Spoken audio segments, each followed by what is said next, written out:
This week, theater closes the curtain on its musical. band performs its last concert of the year. Administration distinguishes 7 seniors as Iron Cats. And Madeline Christensen visits Zen Coffee, all here on the MWHS Wildcat News.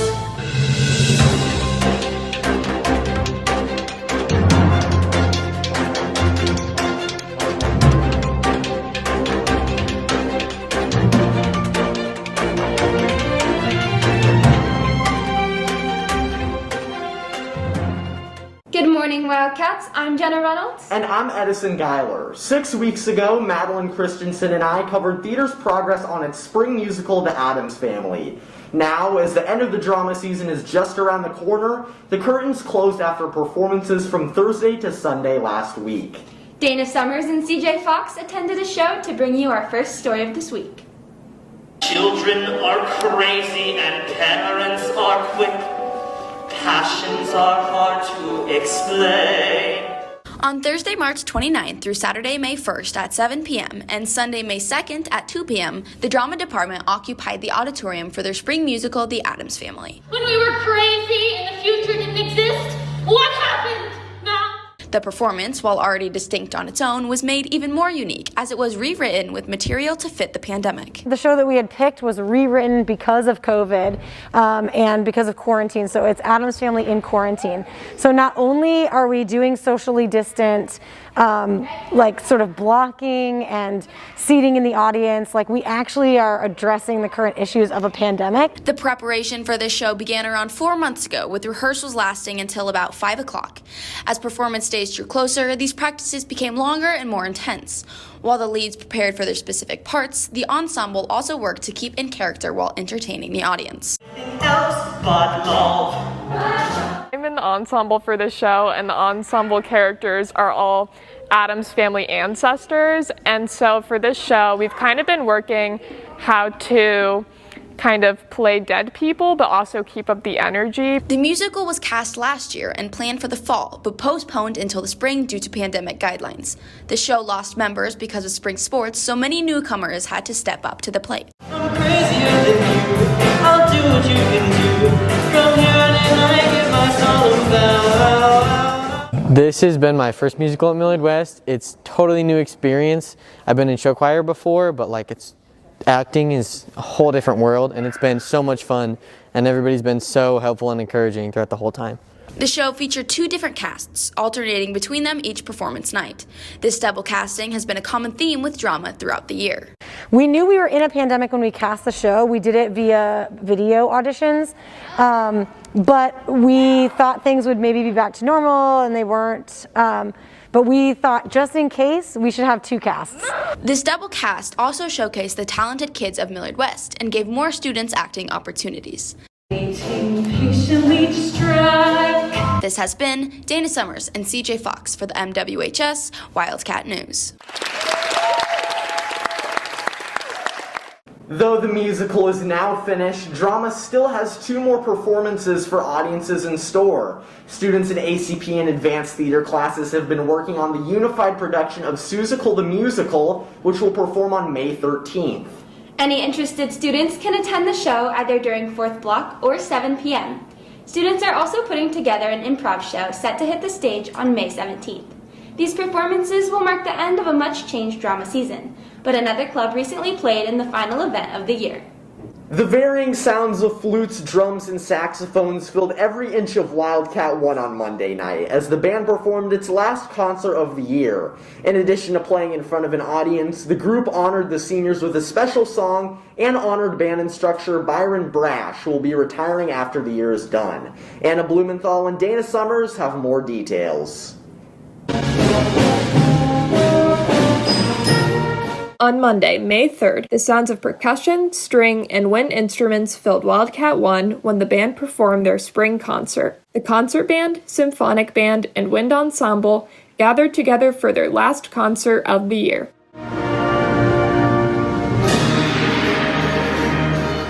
We got 1 performance this year for marching band, and that was just such an amazing feeling, like actually being able to do what we love. I'd say a lot about this year was just like perseverance and getting through it, but along the way there were so many highs. Not only was this concert special for seniors, who were honored throughout the night and given white flowers to wear, but band director Byron Brash was also celebrated throughout the concert. To congratulate him on his retirement, parents got him a wave file of the school fight song, along with a quilt that showcased all of the work he has done at Millard West. Well, I think one of the biggest takeaways from the past 5 years is just how we've grown as a band, especially in the marching band field. One senior in particular had the unique opportunity to stand on the podium and conduct the concert band. After many of her second blocks being dedicated to helping teach the group, the band directors allowed Allison Newman to showcase her newfound passion in music conducting. Playing is like a totally different thing from teaching, and I wasn't really sure if teaching was my thing. And being able to work with them and like watch them grow the whole year was like so cool. Despite the unusual circumstances throughout the school year, the band was still able to develop new skills that were highlighted during this concert. This has been Anna Blumenthal and Dana Summers with the MWHS Wildcat News. And like the band, the choir performed its last concert of the year on Tuesday night. Our reporters Caden Roth and Brooke Sliva attended the event, and we will have more coverage on the event next week, but for now, we'll turn our attention to students who received a special distinction. Administration recently presented the Iron Cat Award to 7 seniors. This award is given to Wildcat athletes who participated in 11 seasons during their high school careers, and each will have their picture hung in the comments. Madeline Christensen and I have the story. Each year, athletes who competed in 11 out of 12 sports seasons are recognized with a special award called an Iron Cat, and this year 7 seniors are receiving it. Freshman year, I did softball, basketball, and track. Sophomore year, I just did softball and basketball.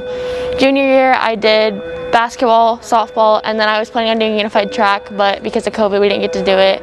And then this year, I did softball, basketball, and unified track. I did football, basketball, and track all throughout high school, besides track this year. I did football, swimming, and track. More year, instead of playing tennis, I decided to play football. And in football, I played wide receiver. And then I guess I continued to play basketball and run track the rest of high school. I did cross country all 4 years. I did soccer, and then I did diving. I played football, I wrestled, and I did track. I did soccer freshman year, I did track sophomore and junior year, then I did basketball and football all 4 years. Competing full-time throughout the school year and summer makes balancing sports, academics, and a social life challenging.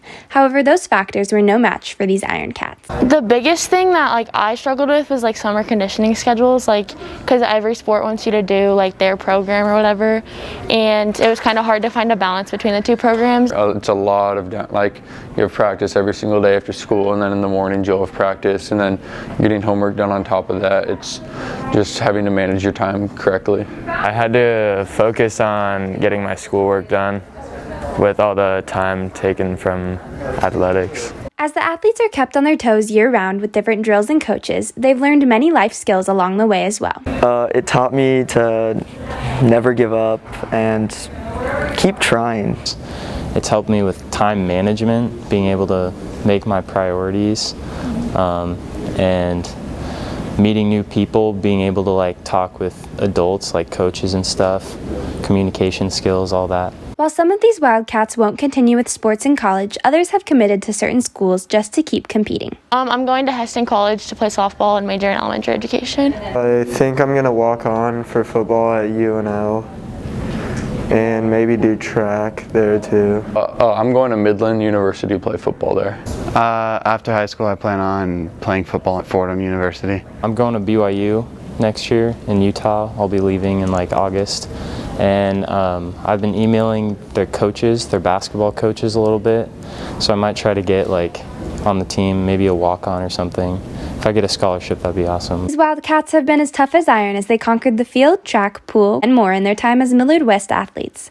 For the MWHS Wildcat News, this has been Jenna Reynolds and Maddie Christensen. On Monday night this week, the National Honor Society inducted new students into the organization. The senior officers gave speeches, and Spanish teacher Dr. Heather Baker served as a guest speaker.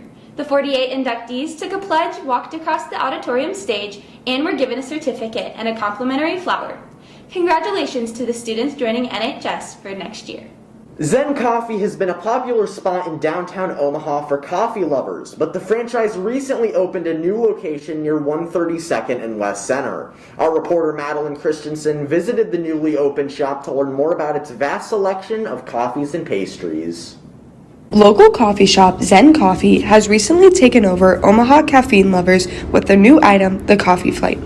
Coffee flights are a mix of 4 drinks that give customers an experience to try more than one drink at a time. I actually had a couple little old ladies who came in and they wanted like mini cups of our different chais, and I did like kind of a setup for them, and I was like, this is actually really cool. For us, we have a huge menu and probably over 30 different options, so it was very easy for me to be like, do you want to try out, 4 of those items that you're sitting there deciphering? Zen has over 30 different drinks to choose from, including coffees, teas, matchas, and refreshers. They also have an array of toasts, bagels, and pastries to go along with your coffee flights. I like that Zen Coffee that there was a variety of different coffees and that you could choose between iced and hot, and then also mix between their matcha, coffee, and lemonades. Owner Abby McLee drew inspiration for the coffee flights from another shop in Arizona and decided to bring it to Omaha. With some help from Facebook group Omaha Food Lovers, she was able to post about the new idea and ended up reaching over 75,000 people. I saw people posting about them on Snapchat and Instagram, and they just looked really good, and I've never been here before, so I wanted to try them. We've been able to kind of study it. During the weekdays, it's really easy to get in. On weekends, we actually do reservations, so that kind of staggers it a little bit. We'll do the same downtown. We're going to roll that out there next week. Overall, the coffee flights are a very unique way to try multiple drinks offered at Zen without breaking the bank. These pallets are sold for $20, and there is no additional cost for type of milk or toppings. If you enjoy coffee or want to support a local business, be sure to check out Zen Coffee West on 132nd and Center, or their downtown location at 25th and Farnham. For the MWHS Wildcat News, this has been Maddie Christensen. Thank you, Madeline, and that wraps up our stories for this week. For daily content, you can check out our online website and follow us on social media. And if you enjoyed these stories and want to see more, you can watch our previous broadcasts. For the MWHS Wildcat News, this has been Jenna Reynolds and Edison Geiler. We'll see you next week.